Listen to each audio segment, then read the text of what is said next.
नमस्कार। आप सुन रहे हैं रविंद्रनाथ टैगोर की लिखी कहानी चोरी का धन। इस कहानी में टैगोर जी ने बताया है कि चोरी के धन के मोह और उसके परिणामों को दर्शाया गया है। इस कहानी में नैतिक और सामाजिक शैली में लिखी गई थी। इस कहानी में टैगोर ने मानव के स्वभाव, उसके परिणामों का गहन चित्रण किया गया है कि मानव किस प्रकार लालच और अनैतिक काम में अपना जीवन को बर्बाद कर लेता है। चोरी के धन के मोह, उसके लालच के कारण उसका जीवन किस प्रकार परिवर्तित हो जाता है। तो आगे कहानी सुनने के लिए हमारे साथ बने रहिए। तो कहानी इस प्रकार है। दाम्पत्य का अधिकार प्रतिदिन ही नए रूप में निर्धारित करना होता है। अधिकांश पुरुष यह भूले रहते हैं। उन्होंने शुरू से ही समाज का अनुमति पत्र दिखाकर कस्टम हाउस से माल छुड़वा लिया है। उसके बाद से वे बिल्कुल लापरवाह हैं। जैसे पहरे वालों ने सरकारी प्रताप ऊपर वाले के दिए तमगे के जोर पर पाया हो।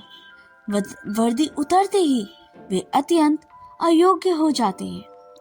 विवाह चिरजीव का पाला गाना है, उसकी तो एक ही टेक है, किंतु संगीत का विस्तार प्रतिदिन के नव नव क्रम में है। सुनेत्रा से ही इस बात को मैं अच्छी तरह समझ पाया हूँ। उसमें है प्रेम का ऐश्वर्य, जिसका समारोह समाप्त होना ही चाहता है। देरी पर चारों पहर उसकी शहाना रागिनी बजती रहती है। एक दिन ऑफिस से लौटकर देखा, मेरे लिए बर्फ डाला फालसे का शरबत सजा रखा है। रंग देखते ही मन चौंक उठा। उसी के बगल में छोटी चांदी की तश्तरी में रखा गजरा कमरे में घुसने से पहले उसकी सुगंध आ गई। फिर किसी दिन देखता आइसक्रीम के साँचे में जमा हुआ फल के गूदे और रस का मिश्रण एक प्याले में, ताल फल की गिरी और छोटी तश्तरी में बस सूर्यमुखी का एक फूल। सुनने में बात तो कुछ विशेष नहीं लगती, किंतु समझ आता है कि दिन दिन वह नए रूप में मेरे अस्तित्व का अनुभव करती। पुराने का नए रूप में अनुभव करने की शक्ति कलाकार में होती है और प्रतिदिन घिसी पिटी लकीर पर चलते हैं। सुनेत्रा में प्रेम की प्रतिभा है। नवमेश शालिनी सेवा। आज मेरी कन्या अरुणा का उम्र 17 साल है, अर्थात ठीक जिस उम्र में सुनेत्रा का विवाह हुआ उसकी अपनी उम्र है 38। किसी यज्ञ पूर्वक साज सज्जा करना, प्रतिदिन पूजा का नैवेद्य सजाना, अपने को उत्सर्ग करने का आहिक अनुष्ठान में जताती है। सुनैना शांतिपुरी काले किनारे की सफेद साड़ी पसंद करती है। खद्दर प्रचारकों का धिक्कार का प्रतिवाद किए बिना उसने उसे स्वीकार कर लिया। कैसे भी खद्दर को स्वीकारा नहीं। वह कहती, देशी तांती का हाथ, देशी तांती का तांत, इसी से मुझे प्यार है। वे शिल्पी है, उन्हीं की पसंद का सूत, मेरी पसंद पूरे कपड़े को लेकर असली बात सुनेत्रा समझती है। हल्के सफेद रंग की साड़ी में सब रंगों का संकेत सहज ही फपता है। वह उसी कपड़े को नयापन देती। नाना आभासों में लगता नहीं कि वह सजी है। वह समझती है मेरे अवचेतन मन का दिनगत उसी सज्जा से उदासित होता है। मैं खुश होता हूँ, यह नहीं जान पाता कि क्यों खुश होता हूँ। प्रत्येक मनुष्य में एक ही मैं है। वह अपरिमेय रहस्य का अमीम मूल्य प्रेम में जुटाता है। अहंकार का कृत्रिम पैसा इसके सामने तुच्छ ठहरता है। आज 21 वर्षों में सुनेत्रा मन प्राण से यह परम मूल्य मुझे देती आई है। उसके शुभ्र ललाट पर कुमकुम बिंदु के बीच प्रतिदिन लिखी रहती है अक्लांत विस्मय की वाणी। उसके अखिल जगत के मर्म स्नान में अधिकार किए हूँ, इसलिए साधारण जगत का सामान्य कोई होना छोड़ मुझे और कुछ नहीं होना पड़ता।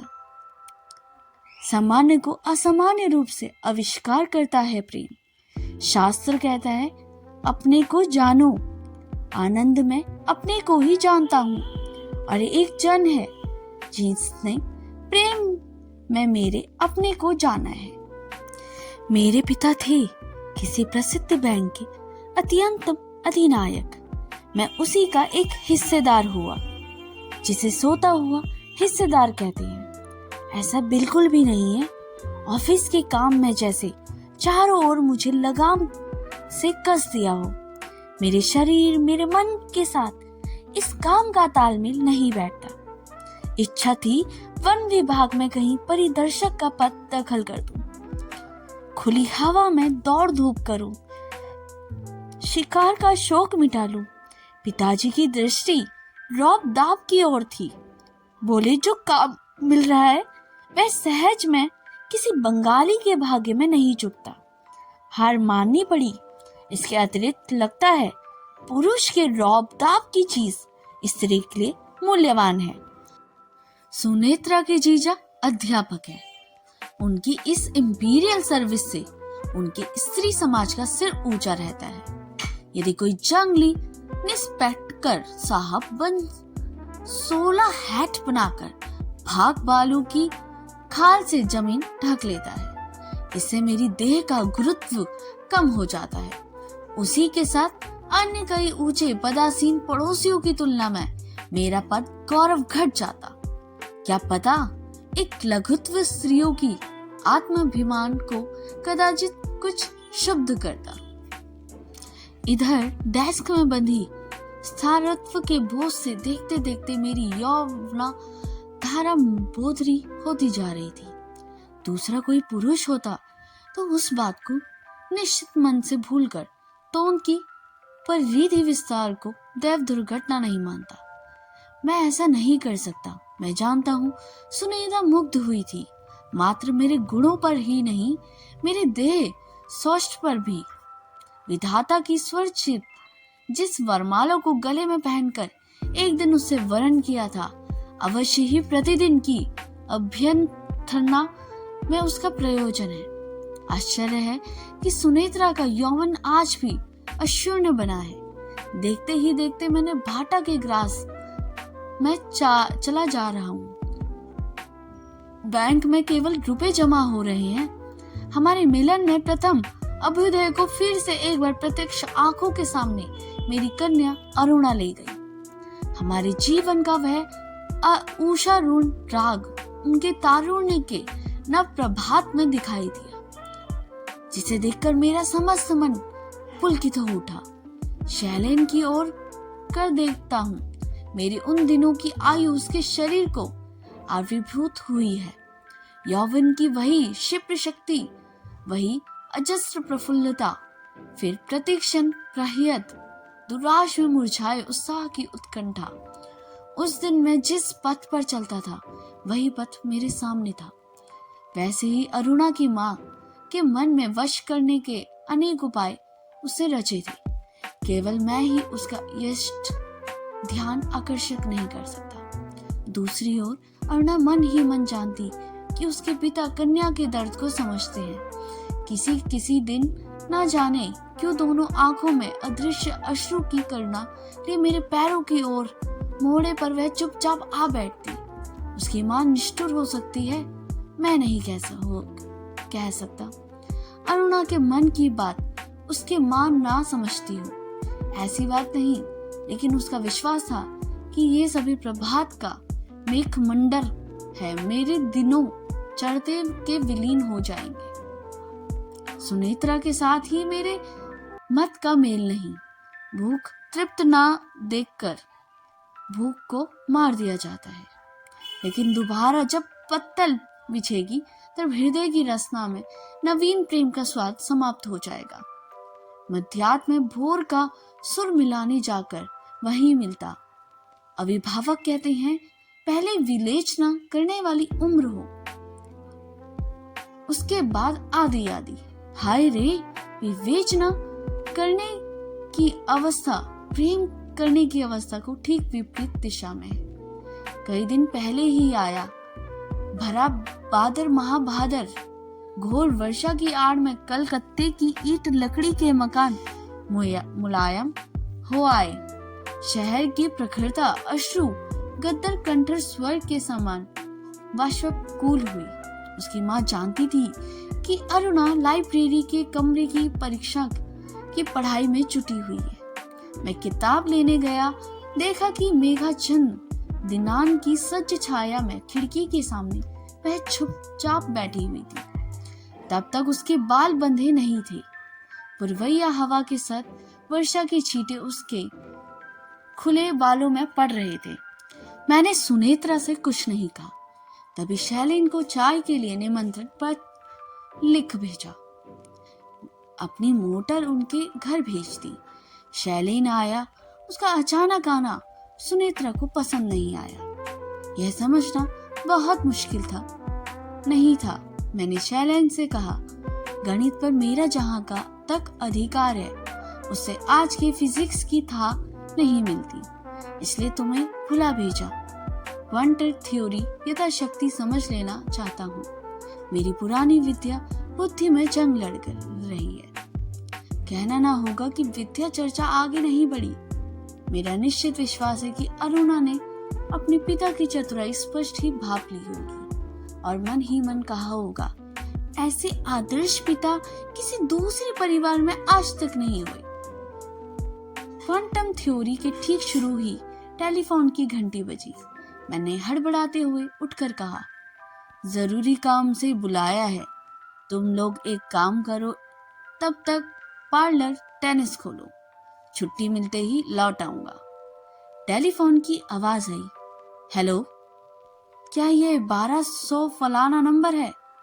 मैंने कहा, नहीं, यहाँ तक नंबर 700 फलाना है। दूसरे ही क्षण नीचे के कमरे में जाकर एक पुराना अखबार उठाना पढ़ना शुरू किया। अंधेरा हो गया, बत्ती जला दी। सुनेत्रा कमरे में आई, चेहरा बड़ा ही गंभीर। मैंने हंसकर कहा, मेट्रियोलॉजिस्ट यानी जलवायु विशेषज्ञ, तुम्हारा मुख देखता तो आंधी का संकेत देता। इस मजाक में हिस्सा न लेकर सुनेत्रा बोली, क्यों, तुम शैलेन को इस प्रकार बार बार प्रश्न देते हो? मैंने कहा, प्रश्न देने वाला तो उसी की अंतरात्मा में छुपा है। इसका मिलना जुलना कुछ दिन बंद रख पाते तो यह बचकाना आपसे आप छूट जाता। बचकानेपन के साथ कसाईपना क्यों करने जाऊं? दिन बीतेगा, अवस्था बढ़ेगी, ऐसा बचकानापन फिर तो लौटकर कभी नहीं आएगा। तुम ग्रह नक्षत्र नहीं मानते, मैं मानती हूँ। ये मिल न सकते हैं। ग्रह नक्षत्र कहाँ किस प्रकार मिलते हैं नजर नहीं आते, लेकिन ये दोनों अंतर ही अंतर में मिल गए थे। यह तो एकदम स्पष्ट ही दिख रहा था कि तुम नहीं समझोगी मेरी बात। जब हम जन्म लेते हैं तभी हमारा यथार्थ साथी ठीक हुआ रहता है। मोह की छलना में यदि किसी दूसरे को स्वीकार कर लेते हैं तब उसी का अज्ञात अस्तित्व घटता है। अनेक दुखों विपत्तियों में उसकी सजा है। यथार्थ साथी को कैसा पहचाना जाए? नक्षत्र के अपने हाथों हस्ताक्षर की हुई दलील है। अधिक लुका छुपी नहीं चलती। मेरे ससुर अजित कुमार भट्टाचार्य एक संप्रभात पंडित वंश में जन्मे थे। बाल्यकाल पाठशाला के परिवेश में बीता था। बाद में कलकत्ता आकर कॉलेज में गणित के MA की डिग्री ली। फलित ज्योतिष में उसका जैसा विश्वास था वैसी ही थी उसकी उनकी दक्षता। उसके पिता थे पक्के न्यायिक। उनके मतानुसार ईश्वर अप्रमाण सिद्ध है। मेरे ससुर भी देवी देवता को कुछ नहीं मानते। इसका परिणाम मुझे मिला है। उनके सारे बेकार विश्वासों ने ग्रह नक्षत्रों पर भीड़ कर रखी थी। एक तरह से कट्टरपंथी कह सकते हैं। ऐसे ही परिवार में सुनेत्रा जन्मी। बाल्यकाल से उसके चारों ओर ग्रह नक्षत्रों का कड़ा पहरा था। मैं अध्यापक का प्रिय छात्र था। सुनेत्रा को भी उसके पिता शिक्षा देते थे। बार बार परस्पर मिलने का सहयोग मिला। सुयोग व्यर्थ नहीं गया। यह खबर बेतार विद्युत वार्ता से मेरे पास पहुंची। मेरी सास का नाम विभवती था। उनका जन्म यद्यपि पुरानी समय सीमा के बीच हुआ, किंतु पति के सहाचार्य में उसका मन संस्कार मुक्त स्वच्छ था। पति से उसका अंतर यह है कि वह ग्रह नक्षत्रों को बिल्कुल नहीं मानती थी इष्ट देवता को। इससे लेकर एक दिन पति के मजाक करने पर कहा, तुम डर डर कर प्यादों को सलाम ठोकरे फिरो, मैं साक्षात राजा को मानती हूँ। पति ने कहा, ठगी जाओगी, राज के रहने पर भी जो है न रहने पर भी वही है। लाठी कंधों पर प्यादों का दल तो निश्चित ही है। सास जी बोली, ठगी जाऊं सो भी भला, इससे दिल्ली की दरबार में जाकर नागरा ज्योति के सामने सिर नहीं झुका सकूंगी। मेरी सास मुझसे बड़ा स्नेह करती, उसके पास मेरे मन की बातें अवतरित थी। अवकाश अनुसार एक दिन उसने उनसे कहा, माँ तुम्हारे लड़का नहीं, मेरी माँ नहीं, लड़की देकर मुझे अपने लड़के की जगह ले लो। तुम्हारी संपत्ति पाने का अध्यापक जी के पैर पड़ूंगा।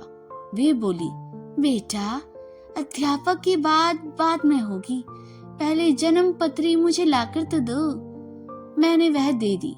वे बोली, कुछ होने का नहीं, अध्यापक राजी नहीं होंगे। अध्यापक की लड़की भी अपने पिता की ही शिष्या है। मैंने पूछा, लड़की की माँ? बोली, मेरी बात छोड़ो, मैं तुम्हें जानती हूँ, अपनी लड़की का भी मन भी जानती हूँ। उससे अधिक जानने के लिए नक्षत्र लोक में दौड़ने को मेरा शौक नहीं। मेरा मन विद्रोही हो उठा। कहा, इस प्रकार का आश्वस्त बाधा को स्वीकार करना अनुचित है, किंतु जो सत्य नहीं उसके शरीर का आघात नहीं ठहरता, उसके साथ क्या लेकर लड़ूं? इधर चारों ओर से लड़की का रिश्ता आने लगा। ग्रह नक्षत्रों की असंपत्ति नहीं, ऐसे भी प्रस्ताव उसमें थे। लड़की ने जिद पकड़ ली कि वह चित कुमारी ही रहेगी, विद्या की साधना में उसके दिन बीतेंगे। पिता ने इसका अर्थ नहीं समझा। उन्हें स्मरण हो आई लीलावती की बात। माँ ने समझा आड़ में रो रही है। अंत में एक दिन माँ ने मेरे हाथों पर एक कागज थमाकर कहा, यह सुनेत्रा की जन्म पत्री है, इसे दिखाकर अपनी जन्म पत्री में संशोधन कर ले आओ। अपनी लड़की का अपहरण दुख नहीं सह सकूंगी। बाद में क्या हुआ यह कहने की जरूरत नहीं। जन्म पत्री के अंकजाल ने सुनेत्रा का उद्धार किया। आंसू पोंछते पोंछते माँ बोली, बड़े पुण्य का काम किया है बेटा तुमने। इसके बाद 21 वर्ष बीत गए। हवा का वेग बढ़ चला था, वर्षा का विराम नहीं। सुनेत्रा ने उनसे कहा, रोशनी आंखों में लग रही है, बुझा दूं? बत्ती बुझा दी गई। वर्षा का अंधारा के बीच रास्ते की बत्ती का अस्पष्ट प्रकाश अंधेरे कमरे में पहुंचा। सोफे पर सुनेत्रा को अपने बगल में बिठाया। बोला, सुनी, तुम मुझे अपना सच्चा साथी मानती हो ना? तुम्हारा यह प्रश्न कैसा है, इसका कोई उत्तर देना होगा। तुम्हारे ग्रह नक्षत्र यदि ना माने, अवश्य मानती है। मैं क्या नहीं जानती। इतने दिनों तक तो हम दोनों का साथ निभा। क्या कोई संदेह किसी दिन तुम्हारे मन में जगा? ये सब बेकार की बातें हैं। यह यदि पूछोगी तो मैं गुस्सा हो जाऊंगी। सुनी बहुत बाद दोनों के साथ कष्ट झेले थे। हम दोनों का पहला बेटा 8 महीने में ही चल बसा। टाइफाइड से मैंने जब मरणासन था तभी पिताजी की मृत्यु हो गई। अंत में देखा, जाली वसीयतनामा बनाकर भैया ने सारी संपत्ति हड़प ली। आज नौकरी ही मेरा एकमात्र सहारा है। तुम्हारी माँ का स्नेह ही था मेरे जीवन का ध्रुव तारा। पूजा की छुट्टी में घर जाते हुए मार्ग में नौका डूबने से वे पति के साथ मेघना नदी की गर्भ में चली गई। मैंने देखा, सांसारिक बुद्धि के अभाव में अध्यापक भारी कर्ज छोड़ गए। उस कर्ज को स्वीकार लिया। कैसे जानूं ये सारी विपत्तियां मेरे ही दुष्ट ग्रहों के कारण न घटित हुई। पहले यदि तुम जानती तो मुझसे शायद विवाह न करती। सुनेत्रा बिना कोई उत्तर दिए मुझसे लिपट गई। मैंने कहा, सारी दुख दुर्लक्षणों से ही प्रेम ही बढ़ा है। हमारे जीवन में इसका प्रमाण नहीं मिला है। अवश्य अवश्य मिला है। सोचो, यदि ग्रह के अनुग्रह से तुम्हारे पहले ही मेरी मृत्यु हो तो क्षति में क्या मैं जीवित रहने का पूरा नहीं कर सकता? रहने दो, अधिक मत बोलो। सावित्री के लिए सत्यवान के साथ एक दिन का मिलन भी चल वियोग से बड़ा था। उन्हें तो मृत्यु ग्रह का भी भय नहीं था। सुनेत्रा चुप रही। मैंने कहा, तुम्हारी अरुणा शैलेन से प्रेम करती, इतना भर जाना ही पर्याप्त है। बाकी सारा काम कुछ अनजाना रहे। क्या कहती हो सुन्नी? सुनेत्रा ने कुछ उत्तर नहीं दिया। तुमसे जब प्रथम प्रेम किया बाधा आई। मैं जीवन को दोबारा किसी ग्रह का मंत्रणा से ही उस निष्ठुर दुख को आने न दूंगा। उन दोनों की जन्म पत्रियों को मिलाकर जैसी भी हो, कोई संशय नहीं उठने दूंगा। ठीक उसी समय सीढ़ी पर पैरों की आहट सुनाई दी। शैलेन उतर कर जा रहा था। सुनेत्रा जल्दी से उठकर जाकर बोली, बेटा शैलेन, क्या तुम जा रहे हो? शैलेन ने डरते डरते कहा, कुछ देर हो गई थी, घड़ी नहीं थी ना, मालूम नहीं पड़ा। सुनेत्रा बोली, नहीं, कुछ देर नहीं हुई। आज रात तुम्हें यही भोजन करके जाना है। इसी को कहते हैं प्रेष। उसी रात अपनी जन्म पत्री संशोधन का सारा ब्यौरा सुनेत्रा को कह सुनाया। वह क्या उठी, ना बताती तो अच्छा ही था। क्यों? अब से केवल डरती डरती रहना होगा। किसका भय? वैधव्य योग का। बहुत देर तक सुनी, चुप रही, फिर बोली, नहीं, मैं भय नहीं मानूंगी। मैं यदि तुम्हें छोड़कर पहले चली जाऊं तो मेरी मृत्यु होगी, दोहरी मृत्यु। तो ये कहानी यहीं पर खत्म होती है। तो इस कहानी में देखिए कि एक साधारण व्यक्ति के इर्द गिर्द घूमती है जो चोरी के पैसों से एक अच्छा कार्य करने की कोशिश करता है, लेकिन अंततः उसे समझ में आता है कि चोरी का धन किसी भी अच्छे उद्देश्य के लिए उपयुक्त नहीं हो सकता। जो चोरी का धन लेकर समाज में अच्छे कार्य की शुरुआत करता है, वह अपने कार्य से समाज में एक सकारात्मक बदलाव लाने का सपना देखता है। लेकिन उसे धीरे धीरे एहसास होता है कि चोरी से हासिल किया गया धन शुद्ध नहीं हो सकता और इसका उपयोग कभी अच्छे उद्देश्य के लिए नहीं किया जा सकता। कहानी के माध्यम से लेखक यह संदेश देते हैं कि किसी प्रकार के भी गलत तरीके से कमाया गया धन, चाहे वह किसी भी उद्देश्य के लिए हो, वह अंततः समाज और व्यक्ति के लिए नकारात्मक परिणाम ही लाता है। दोस्तों, आपको ये कहानी कैसी लगी हमें कमेंट में जरूर बताएं। अगर आपने अभी तक इस चैनल को लाइक, सब्सक्राइब और शेयर नहीं किया है तो इसे पहले कर ले और इसके साथ लगे हुए बेल आइकन को भी प्रेस करें ताकि मेरे द्वारा लाई गई वीडियो का नोटिफिकेशन आप तक मिलता रहे। तब तक के लिए धन्यवाद।